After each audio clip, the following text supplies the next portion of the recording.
क्या आपके दांतों में कीड़ा बार बार लग रहा है? क्या मसूड़ों से खून आता है और ठंडी चीज़ खाते ही आपको झटका सा लगता है, सेंसिटिविटी बहुत ज़्यादा होती है और हर सुबह उठते ही आपके मुंह से बहुत ज़्यादा अजीब सी एक बदबू आती है? अगर हाँ, तो आज मैं आपको एक ऐसी चीज़ के बारे में बताने वाला हूं दोस्तों, जो कि आप अपने दांतों पर सिर्फ 30 से 40 सेकंड के लिए लगाइए और फिर देखिए कि इससे क्या चमत्कारिक फ़ायदे आपको मिलते हैं। और जानते हैं सबसे ज़्यादा अच्छी बात क्या है? सबसे बढ़िया बात यह है कि ये बिल्कुल एक नेचुरल चीज़ है, केमिकल फ्री है और इससे दांतों का दर्द, मसूड़ों की सूजन, ब्लीडिंग, बदबू, ये सब कुछ धीरे धीरे ख़त्म होने लगता है। हाय एवरीवन, मैं हूं डॉक्टर सलीम और पिछले 20 सालों के अपने एक्सपीरियंस में मैंने एक बहुत ही कॉमन चीज़ ऑब्जर्व की है और वो ये कि जब भी किसी इंसान को दांतों की कोई प्रॉब्लम होती है तो वो महंगे महंगे टूथपेस्ट, जेल्स और महंगे महंगे डेंटल ट्रीटमेंट्स या क्लीनिंग्स वगैरह के पीछे भागने लगता है और इस चक्कर में उसके हज़ारों रुपए खर्च हो जाते हैं। लेकिन फिर भी प्रॉब्लम कई बार वापस आ ही जाती है। दरअसल ट्रीटमेंट से हमें उस टाइम तो आराम मिल जाता है, लेकिन बाद में जैसे ही हम इन्हें बंद करते हैं और नॉर्मल खाना पीना शुरू कर देते हैं, ये प्रॉब्लम फिर से वापस पैदा हो जाती है। बैक्टीरिया फिर से अपना काम करना शुरू कर देते हैं और मसूड़ों में इन्फ्लेमेशन होने लगता है, कैविटी फिर से बन जाती है, मुंह से बदबू फिर से आने लगती है और ब्लीडिंग गम्स फिर से शुरू हो जाते हैं। यानी ब्रशिंग, फ्लॉसिंग और कॉस्टली प्रोडक्ट से परमानेंट आराम आपको नहीं मिलता है, क्योंकि जो हार्मफुल बैक्टीरिया मुंह के अंदर मुंह के इकोसिस्टम को डिस्टर्ब करते हैं वो वहाँ ही रह जाते हैं। आपका मुंह एक बैक्टीरियल कॉलोनी की तरह होता है, यानी इसमें अच्छे बुरे सभी तरह के बैक्टीरिया रहते हैं और अगर इन अच्छे और बुरे बैक्टीरिया में बैलेंस बिगड़ जाए तो कैविटी, गम ब्लीडिंग, सेंसिटिविटी वगैरह या मुंह से बदबू आने की शिकायत, ये सब कुछ शुरू हो जाता है और रिपीटेडली बार बार आपको होता रहता है। और इसलिए आज की ये वीडियो आपके लिए बहुत ही इंपॉर्टेंट है, क्योंकि जो आयुर्वेदिक रेमेडी आज मैं आपको बताने वाला हूँ वो डायरेक्टली इस रूट कॉज को, यानी आपके बैक्टीरियल इम्बैलेंस को, इन्फ्लेमेशन को और ओरल पीएच के डिस्टर्बेंस को टारगेट करती है। ये एकदम नेचुरल है, सेफ है और सबसे बड़ी बात यह है कि इसे आप लॉन्ग टर्म यूज़ कर सकते हैं। जितने समय तक चाहें इसको आप यूज़ कर सकते हैं, बिना किसी टेंशन के, बिना किसी साइड इफ़ेक्ट्स के। ये रेमेडी बैक्टीरिया को मार देती है, गम टिश्यूज़ को हील करती है, मुंह की एसिडिटी को न्यूट्रल करती है और आपके एनामल को भी प्रोटेक्ट करती है।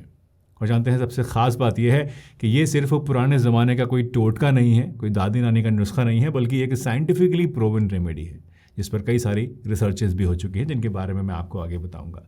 तो चलिए जानते हैं कि ये नेचुरल सॉल्यूशन क्या है और कैसे ये आपको आराम दिलाता है। तो दोस्तों, ये रेमेडी है त्रिफला चूर्ण से बनने वाला एक बेहद असरदार माउथ रिंस, माउथ वॉश। जी हाँ, त्रिफला जो कि आंवला, हरितकी और विबितकी का एक क्लासिकल आयुर्वेदिक मेल है। इसमें बहुत ही ज़बरदस्त anti bacterial, anti inflammatory, antioxidant और हीलिंग प्रॉपर्टीज़ होती हैं। आइए चलिए समझते हैं कि ये हमारे मुंह में जाकर आखिर कैसे काम करता है। देखिए, दांतों में कैविटी हमारे तब बनती है जब स्ट्रेप्टोकोकस म्यूटेंट्स जैसे बैक्टीरिया आपके एनामल को ब्रेक डाउन करना शुरू कर देते हैं, उसको तोड़ना शुरू कर देते हैं।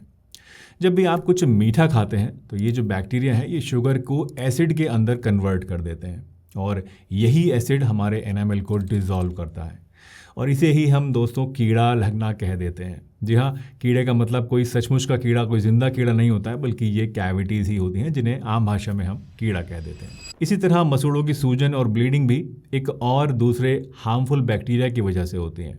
और सेंसिटिविटी यानी दांतों में जो झंझनाहट वगैरह होती है, ये तब होती है जब हमारा एनामल घिस जाता है और दांत की नसें जो हैं वो एक्सपोज हो जाती हैं।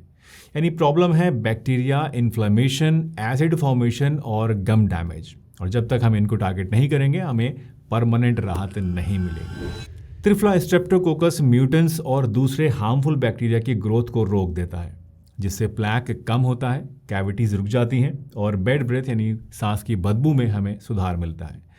आंवले का विटामिन सी, टैनिन्स, फ्लेवोनॉइड्स और गैलिक एसिड, ये सभी चीज़ें मिलकर मसूड़ों की सूजन को कम करते हैं और हमारे गम्स फिर से टाइट होने लगते हैं, ब्लीडिंग भी इससे रुक जाती है। दोस्तों, कुछ क्लिनिकल स्टडीज़ में त्रिफला का कंपैरिजन क्लोरहेक्सिडिन से किया गया, जो आमतौर पे माउथ वॉश के लिए एक बहुत ही कॉमन इंग्रेडिएंट है। आप जितने भी चीज़ें यूज़ करते हैं माउथ वॉश वगैरह, उनमें क्लोरहेक्सिडिन ज़रूर होता है।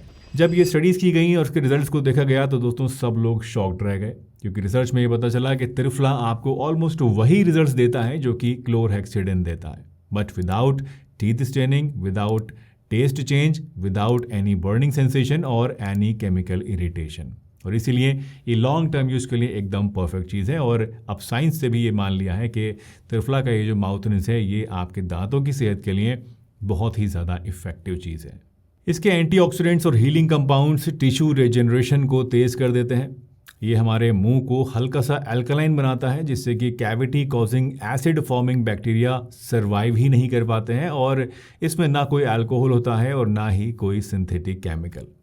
इनफैक्ट इसे आप 6 साल के बच्चों को भी यूज़ करवा सकते हैं, इतना ज़्यादा ये सेफ़ होता है। और इवन बुज़ुर्गों, डायबिटिक पेशेंट्स और सेंसिटिव गम्स वाले लोगों के लिए भी ये एकदम सेफ़ और एकदम इफ़ेक्टिव रेमेडी होती है। इसे बनाने के लिए आप बस आधा टीस्पून त्रिफला चूर्ण को लीजिए और 200 ml पानी के अंदर इसको आप डालकर बॉईल करना शुरू कर दीजिए। जब ये अच्छे से आपका बॉईल हो जाए, इसको आप मीडियम फ्लेम पे बॉईल कीजिएगा, बहुत तेज़ आंच पे नहीं। 2 से 3 मिनट तक इसको आप बॉईल कीजिए, पकने दीजिए और फिर आप अपनी गैस को बंद कर दीजिए। जब ये थोड़ा सा ल्यूकवार्म हो जाए, थोड़ा ठंडा हो जाए, तो इसे आप छान कर एक गिलास में निकाल लीजिए। और इस पानी से आपको खूब अच्छे से अपना माउथ वॉश करना है, खूब अच्छे से कुल्लियाँ करनी है। बस एक घूंट इसका भरिए और 30 से 45 मिनट तक इसे अपने मुंह में आप चारों तरफ इस तरह से घुमाइए और इसके बाद इसको आप थूक दीजिए। इस तरह से आपको ये जो पूरा पानी है इसको ख़त्म करना है, यानी एक गिलास आपका एक बार में चलेगा। अगर आपको bleeding gums, gingivitis, bad breath या फिर एक्टिव कैविटी है तो इसे आप दिन में 2 टाइम यूज़ कीजिए। और जब आपकी ये प्रॉब्लम्स ठीक हो जाएं तो मेंटेनेंस के लिए, रेगुलर यूज़ के लिए आप इसे दिन में 1 टाइम यूज़ करते रहिए। दोस्तों, इस माउथ रिंस को जब आप छानें तो मेक श्योर कि पाउडर जो है वो बहुत ज़्यादा ज़ोर से निचोड़ कर आप उसका पानी ना निकालें, क्या कि ताकि जो पाउडर के जो महीन फाइन पार्टिकल्स हैं वो आपके पानी में ना आ जाए। दूसरा, 6 साल से कम बच्चों को, यानी जो बहुत छोटे बच्चे हैं, उनको इसको आपको यूज़ नहीं कराना है। दोस्तों, अगर आपको लगता है कि आपके डेंटल इश्यूज़ बहुत ज़्यादा पुराने हो चुके हैं या फिर आपको समझ में नहीं आ रहा है कि प्रॉब्लम एक्चुअल में है क्या, तो आप चाहें तो हमारी हेल्थ असेसमेंट सर्विस का यूज़ भी कर सकते हैं। वहाँ आपकी पूरी कंडीशन को समझकर मैं और मेरी टीम आपको एक पर्सनलाइज्ड गाइडेंस देते हैं, जिसका लिंक नीचे डिस्क्रिप्शन में दिया गया हुआ है, आप चाहें तो चेकआउट कर सकते हैं। दोस्तों, दांत और मसूड़े हमारी बॉडी का गेटवे हैं। इनकी हेल्थ ठीक होगी तो डाइजेशन, इम्यूनिटी और पूरी हमारी बॉडी का जो बैलेंस है वो ऑटोमेटिकली इम्प्रूव हो जाएगा। इस सिंपल डेली रिंस को आप आज से ही शुरू कर दीजिए और कुछ ही दिन में आप खुद फ़र्क महसूस करेंगे कि आपके दांत वापस से जो हेल्दी होने लगे हैं। वैसे दांतों के लिए ही एक और भी बहुत इफ़ेक्टिव रेमेडी है दोस्तों, जो मैंने आपको इस वीडियो के अंदर बहुत ही डिटेल से बताई है। तो अब आप चाहें इसके बारे में जानना तो यहाँ क्लिक करके इस वीडियो को भी ज़रूर देखिएगा। मिलते हैं एक नई वीडियो में, तब तक के लिए अपना ध्यान रखिए, हंसते रहिए, मुस्कुराते रहिए, रोज़ कुछ ना कुछ नया सीखते रहिए ताकि आप रह सकें हेल्दी हमेशा। Bye bye.